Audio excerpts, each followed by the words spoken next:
seu programa Só Saúde hoje vai entrevistar 2 médicos escritores, saúde e livros, né? Então eu estou aqui com muita alegria com o doutor Júlio e com o doutor Gerson. O doutor Júlio é escritor e também, eu devia dizer o contrário, né? É médico, neurocirurgião e escritor.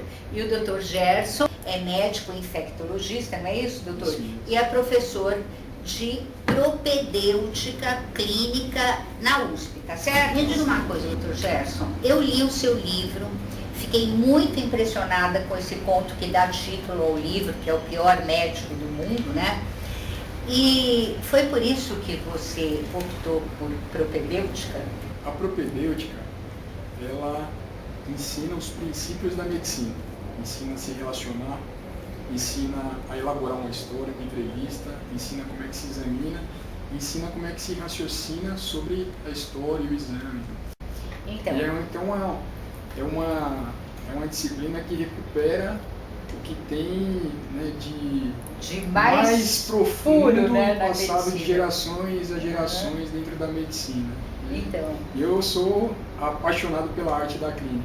Acho que é principalmente por conta dessa paixão e essa vontade de ter esse contato e esse toque. porque a gente percebe no seu livro que tem uma certa bronca com o excesso de exames e essa maneira com que os diagnósticos são feitos hoje em dia meio linha de montagem. A Assim. minha impressão é que a tecnologia, ela é um meio, né? Tem que ser utilizada como um meio para promover bem-estar, para que as pessoas tratadas possam desenvolver plenamente todas as suas potencialidades. Ela não pode ser o fim, né? Então, a finalidade da medicina é esse encontro entre as pessoas, é cuidar, é promover qualidade de vida, e a tecnologia é um meio para utilizá-la. Quando a tecnologia ela passa a ser o fim do ato médico, ou mesmo por conta da busca do paciente, quando ele vai buscar antes desse diagnóstico, dessa relação, principalmente o ato técnico em si, a minha impressão é que acaba sendo prejudicado. Então o ideal é que se utilize a tecnologia, mas se utilize o raciocínio clínico, se utilize com um foco principal de promover saúde, promover qualidade de vida. Ah, que beleza. Doutor Júlio, por que escrever? Eu acredito que escrever foi minha terapia, né? Eu escolhi uma área que é neurocirurgia, né? Que é uma área muito densa, né? Muito estressante. Então, meu dia a dia é lidar com coisas, doenças, pacientes, documentação, tudo muito tenso, né? E a medicina tem um pouco disso, né? Principalmente durante a faculdade, né? A medicina é dividida em caixinhas, né? Até hoje, infelizmente, e você passa por cada caixinha dessa e se estressa muito, né? É um curso muito difícil, muito árduo. Então, acho que eu chegava em casa, quando eu chegava triste, é que eu escrevia. Daí o título dos meus livros, né? O Escrito em Letra de Médico e Após um Tumor Cerebral. Esse Após um Tumor Cerebral é muito interessante mesmo, é um livro muito interessante. Aliás, os 2 livros são. Vamos mostrar, Volpe, os livros dos doutores que estão aqui comigo, ó. O Pior Médico do Mundo, do Dr. Gerson e do Dr. Júlio, escrito em letra de médico, e Após um Tumor Cerebral.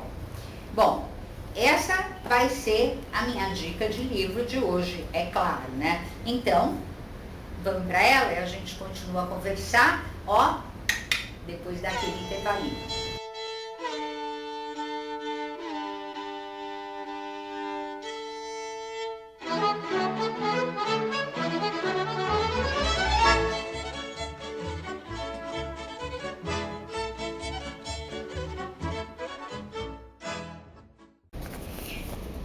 Olga Kotelko. Um mistério, uma corredora, uma atleta, mas que simplesmente não envelhece.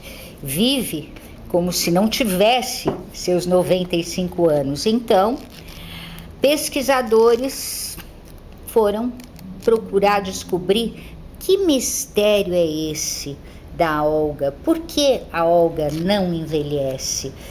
Esse livro é maravilhoso para todos nós, porque a gente vai compreendendo muita coisa a respeito do envelhecimento, do nosso estilo de vida, muita coisa mesmo. Tá certo que a genética tem um papel importante e, por enquanto, a genética da gente é aquela com a qual a gente nasceu, não dá para mudar, né? Os nossos genes estão aí. Mas vale a pena ler esse livro da Selman. É do Bruce Grierson, e que é um cara muito premiado também, um escritor premiado, assim como a Olga tem vários recordes, tudo. Porque a Olga não envelhece, da editora Selman, do Bruce Grierson. Aí, estamos de volta com os nossos dois médicos autores, né? Dr. Gerson, o Dr. Júlio disse que para ele escrever foi um pouco uma terapia. Para você também foi? Então, eu sou de uma família do interior da Bahia, então, do sertão. O sertanejo ele gosta muito de contar história. Então eu vim de uma família que um avô é um grande contador de histórias e de alguma maneira eu adquiri esse hábito de contar, né? Reinventar o dia a dia e tal.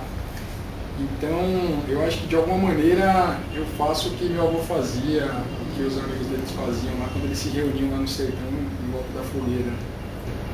E tentar pegar algumas situações, a maior parte desse livro, ele foi, as histórias vêm da mesa do café da manhã. A gente está sentado, conversando com os colegas, olha o que aconteceu, e ali vão se contando histórias, e esse dia a dia ele é muito doce. São relações muito profundas, mesmo contatos que são pontuais, são momentos dramáticos, e em que a vida está se iniciando, uma pessoa descobre uma doença grave, ou um momento que uma pessoa perde um familiar. Então são momentos que são muito densos e são muito ricos em paixões, são muito ricos em sentimentos, e isso dá arte, né? Isso dá, sem dúvida, olhar com os olhos de enxergar e recontar como meu avô contava, né? a partir da tradição oral. E o que eu faço diferente do meu avô é que eu escrevo essas histórias, né? Tenho escrito essas histórias. Então, não vai parar nesse livro, né? Claro que não. Esse é o primeiro. Esse é o primeiro livro que foi publicado, mas tem outros projetos que em breve devem estar na praça. Tem outros na gaveta já também, né? Hoje é no arquivo do computador, mas está lá na gaveta, como a gente diz. E Júlio, e você? Quais os planos para novas publicações? Eu escrevi esses 2 livros, eu passei um tempo fora do Brasil e eu tinha um monte de coisa no computador meio solto, então foi meu período de organizar, né? Os 2 quase vieram juntos, né? Em 2013 que eu organizei e publiquei todos os 2. Então hoje eu cheguei aqui em São Paulo, né? Estou organizando minha vida profissional, mas sem dúvida tem um tempinho, tem alguma motivação mais importante, a gente escreve. Ainda não tenho nada bem organizado de qual vai ser o próximo trabalho. E o cérebro? Qual é o futuro com todas essas novidades que existem nesse campo, né? Qual é o futuro dos estudos sobre o cérebro? Isso é bem interessante, né? Tudo que a gente vê, principalmente na mídia, na imprensa, a gente quer inovação, né? Eu estou vendo muito uma tendência ao contrário, do inovar ser a subjetividade, né? A relação entre as pessoas, né? A minha especialidade ela é muito, vamos dizer, específica, né? A neurocirurgia, né? Então a tendência hoje que a gente vê é lidar de forma multiprofissional. Não ter o paciente da neurocirurgia, mas sim o paciente oncológico, que lida o neurocirurgião, lida o radioterapeuta, lida o oncologista e lida o médico da família também. Então todo paciente que vai na consulta, hoje principalmente com os convênios, as pessoas abrem a tabelinha, vê qual a especialidade e liga e marca. A primeira pergunta que eu faço é quem é seu médico, quem é seu médico clínico, quem é o seu médico da família, que ele é essencial para a gente trabalhar junto. Então acho que a tendência da medicina, principalmente aqui no Brasil, vai ser essa, né? A multidisciplinaridade, multiprofissões trabalhando junto pela saúde da pessoa. Porque existe mesmo um excesso de especialidade, né? E será que o leigo consegue descobrir qual é o médico que ele tem que ir? Por exemplo, se ele tem uma dor nas costas, pode ser qualquer coisa, né? Então é complicado essa história de pegar o livrinho do convênio, não é? E decidir. E você, como é que você vê o futuro da medicina? Então, eu acho, minha impressão é que o século XX, ele pensou a medicina como de uma forma muito mecânica.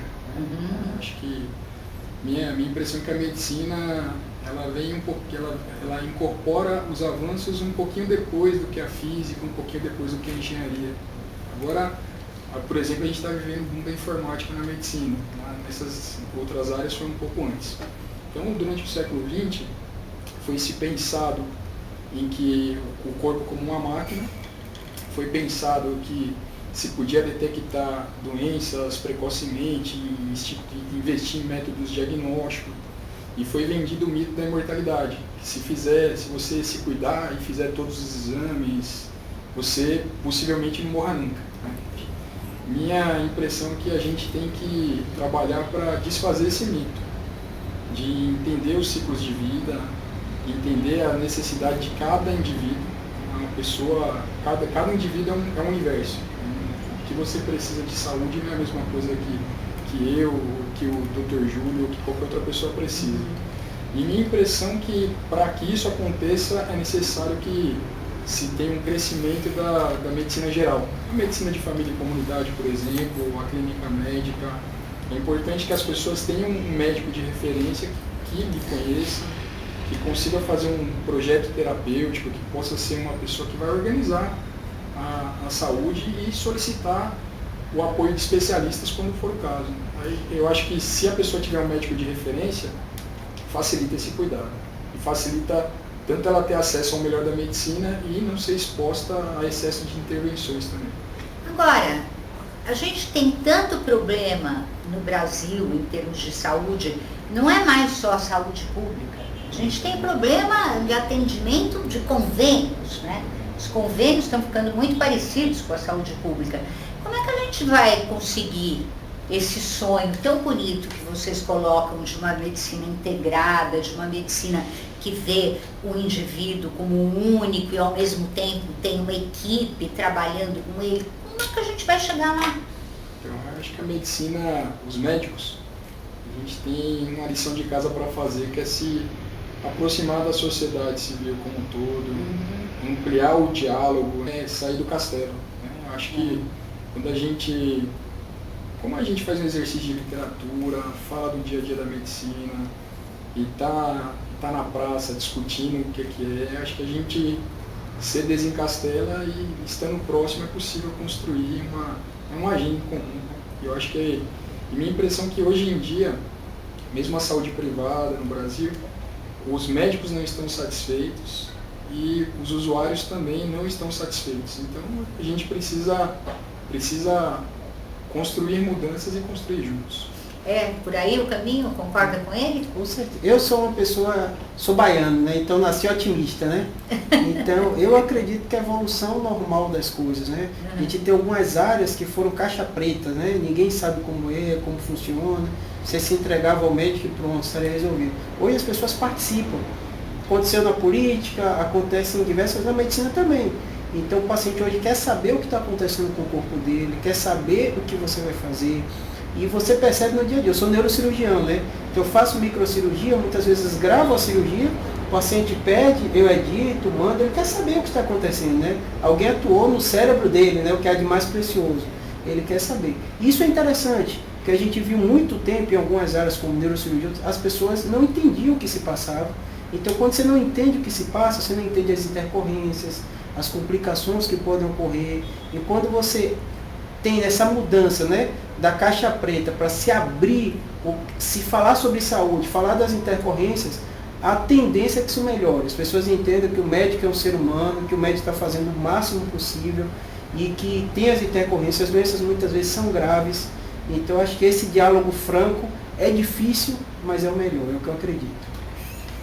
Beleza, maravilha, adorei, adorei. Eu já adorei os 3 livros que eu li todos e adorei. E Foi muito bom ter essa conversa com vocês. Acho que o nosso público também vai adorar. Tá?